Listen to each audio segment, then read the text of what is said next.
दोस्तों, आज हम बात करेंगे एक ऐसे शख्स की जिनका जन्म 11 मई 1933 को हुआ था।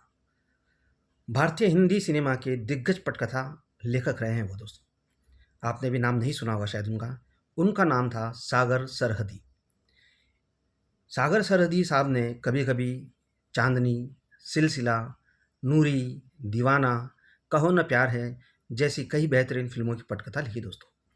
एक नाटक प्रेमी होने के साथ ही उन्होंने फिल्मों के संवाद लेखन और निर्देशन निर्देशन का काम भी किया। राइटर भी रहे और डायरेक्टर भी रहे दोस्तों।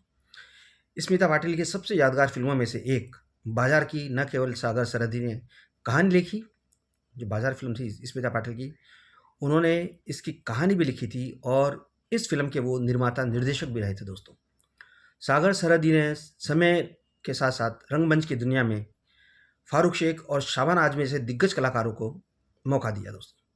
उनका नाम उन सितारों में शुमार था जिन्होंने अपने दम पर हिंदी सिनेमा जगत में अपनी एक अलग पहचान बनाई। सागर सरहदी साहब। सागर सरहदी साहब का जन्म 11 मई 1933 को बाफा, पाकिस्तान में हुआ था। जो बाफा था वो पाकिस्तान में था और वहीं उनका जन्म हुआ था दोस्तों। वो अपने गांव एबटाबाद को छोड़कर पहले दिल्ली के किंग्सवे कैंप और फिर मुंबई की एक पिछड़ी बस्ती में जाकर रहने लगे। इसके बाद उन्होंने कड़ी मेहनत के दम पर फिल्मों में अपना कैरियर बनाना शुरू किया। फिल्म बाजार में उन्होंने डायरेक्शन में डेब्यू किया था। इस फिल्म में स्मिता पाटिल, फारूक शेख और नसीरुद्दीन शाह थे दोस्तों। सन 1982 में रिलीज हुई ये फिल्म इंडियन क्लासिक मानी जाती है। सागर सरहदी इस फिल्म के निर्माता, निर्देशक और राइटर तीनों थे। उन्होंने फिल्म नूरी, सिलसिला, चांदनी, रंग, जिंदगी, कर्मयोगी, कहो न प्यार है, कारोबार, बाजार और चौसर जैसी हिट फिल्मों की स्क्रिप्ट भी लिखी दोस्तों। सागर सरहदी का नाम उन लेखकों में उन राइटर्स में शुमार है उन लेखकों में शुमार है दोस्तों जिन्होंने अपनी लेखनी से एक बदलाव लाने की कोशिश की। उन्होंने जो भी पहचान बनाई वो अपने दम पर बनाई। उनकी लेखनी का जादू कुछ इस तरह होता था दोस्तों कि जाने माने निर्देशक यश चोपड़ा ने अपनी सभी बड़ी फिल्मों की कहानी उन्हीं से लिखवाई। सारी कहानी आपने देखा है यश चोपड़ा की, आपको नाम एक ही मिलेगा, सागर सरहदी साहब का। उसमें उन दोनों की ये जोड़ी उस दौर में बेहद कामयाब मानी जाती थी। जैसे सलीम जावेद थे वैसे ही यश चोपड़ा और सागर सरहदी की जोड़ी बन गई थी दोस्तों।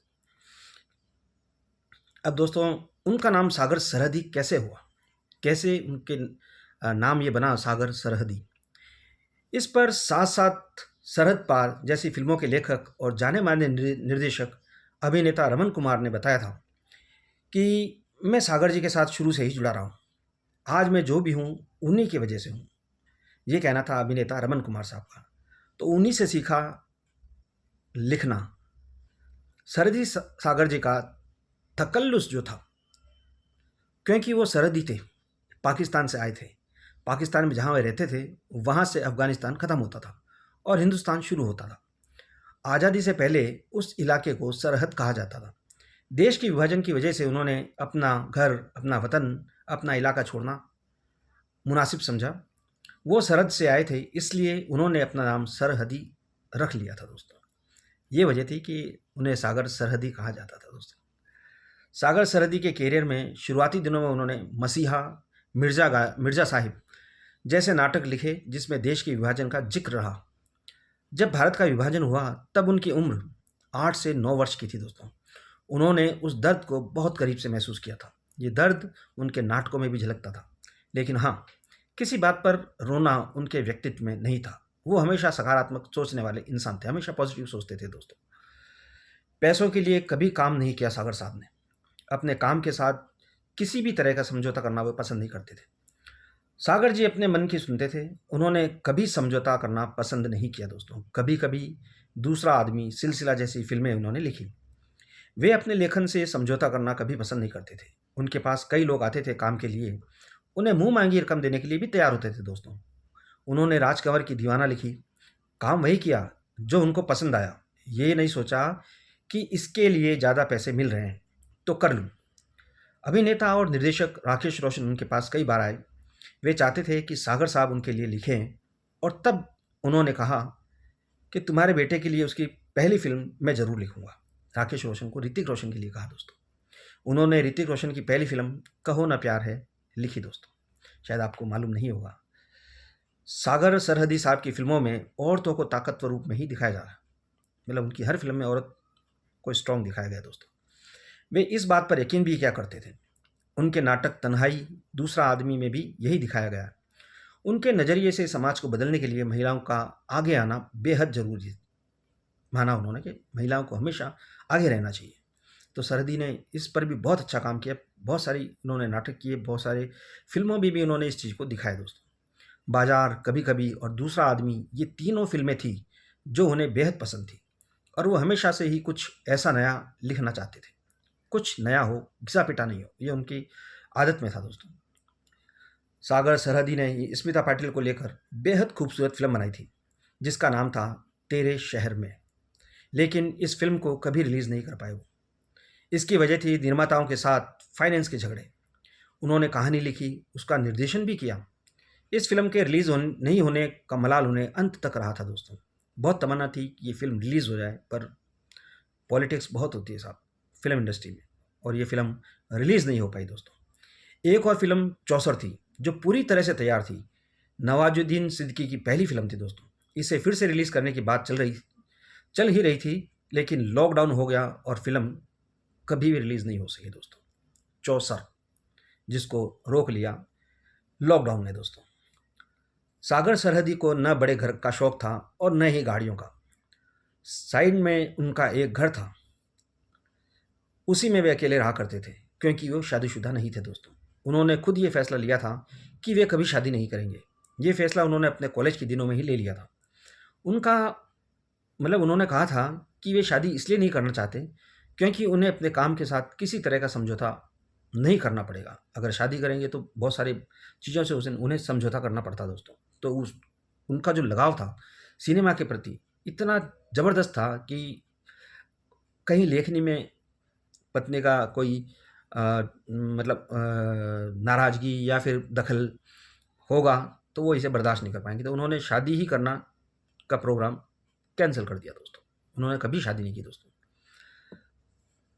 और दोस्तों वे कहते थे कि मैं वही लिखूंगा जो मैं चाहूँगा। इसके लिए मुझे अगर ज़्यादा पैसे भी मिले तो मैं नहीं चाहूँगा कि उन पैसों को लेकर मैं कुछ अपने साथ कोई समझौता करूँ। घर पर ना बीवी थी न बच्चे, लेकिन वे कभी अकेले हुए नहीं दोस्तों। उनकी किताबें और नाटक से जुड़े लोग अक्सर उनके पास रहा करते थे। उन्हें अंत तक नाटक लिखने का शौक था और वो लिखते भी थे। थिएटर ग्रुप के लोग अक्सर अक्सर उनके साथ रहते थे दोस्तों। थिएटर से उनको लगाव था दोस्तों, इसलिए थिएटर से जुड़े लोग हमेशा उनके साथ जुड़े रहते थे।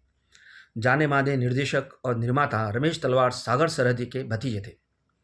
वे इत्तेफाक, त्रिशूल, कभी कभी काला पत्थर, दीवार जैसी फिल्मों के सहायक निर्देशक भी रहे और उन्होंने दो आदमी, बसेरा, दुनिया ऐसी फिल्मों का निर्देशन भी किया दोस्तों। रमेश तलवार के अनुसार उन्हें किसी भी तरह का कष्ट नहीं था। वो अपनी ज़िंदगी में बेहद खुश रहा करते थे। वो सागर साहब के बारे में बताया रमेश तलवार जी ने कि वो हमेशा खुश रहा करते थे, मस्त एकदम। बढ़ती उम्र के कारण घर पर ही रहते थे। मेरे सगे चाचा थे। किनके साहब? रमेश तलवार साहब के। शुरू से ही उन्होंने मतलब वो तलवार साहब उनसे बेहद प्रभावित रहे दोस्तों। उन्होंने जब फिल्मों में कदम रखा था तब एक जैसी फिल्में लिखी जा रही थी, लेकिन वे उस दौर में भी अलग काम कर रहे थे दोस्तों। उनकी जो कहानी लेखन तो बिल्कुल अलग होता था हटके। जब भी किसी फिल्म की कहानी लिखनी होती वे एकांत में जाना पसंद करते थे, कभी खंडाला तो कभी किसी और जगह पर। उन्हें किताबों से बेहद प्यार था दोस्तों। उनका घर किताबों से ही भरा हुआ था। दुनिया भर की बुक्स उनकी आपको अलमारी में भरी मिलेगी। उनका घर ऐसा लगता था जैसे किसी कॉलेज की लाइब्रेरी हो। उनके घर पर 70% किताबें और 30% जगह थी जहाँ वो रहते थे। 70% जो उनका कमरा था, घर था, वो किताबों से भरा था और 30% जो 30% जो एरिया था उन्होंने खुद के लिए रखा हुआ था। उन्हें अंत तक भी लिखना पढ़ना पसंद था दोस्तों। रोज़ सुबह 5 बजे उठकर किताबें पढ़ा करते थे वो। बॉलीवुड के मशहूर पटकथा लेखक और निर्देशक सागर सरहदी का निधन 22 मार्च 2021 की सुबह मुंबई के महाराष्ट्र में हो गया दोस्तों। वे 88 साल के थे। सागर सरहदी को हार्ट प्रॉब्लम के कारण मुंबई के एक हॉस्पिटल में आईसीयू वार्ड में भर्ती कराया गया था। उनको इससे पहले भी फरवरी 2018 में, सन 2018 में भी उनको हार्ट अटैक आया था दोस्तों। और इसी हॉस्पिटल में पहले उन्हें भर्ती कराया गया था। तो दोस्तों ये किस्सा था सागर सरहदी साहब का। अच्छे लेखक थे, बहुत शानदार कहानियाँ लिखते थे। आपने उनकी फ़िल्मों के मैं जो नाम बताए हैं, आप उन फ़िल्मों को देखोगे तो आपको अपने आप समझ में आ जाएगा कि उनकी लेखनी कैसी थी, क्या लिखते थे और क्या सोचते थे वो। तो दोस्तों एक नया नाम आपके लिए सागर सरहदी लेके आया मैं। अ, बहुत से लोगों ने नहीं सुना होगा इनका नाम। तो कैसा लगा किस्सा? ज़रूर बताइएगा दोस्तों। फिर मिलते हैं किसी और वीडियो में किसी और कलाकार के साथ में।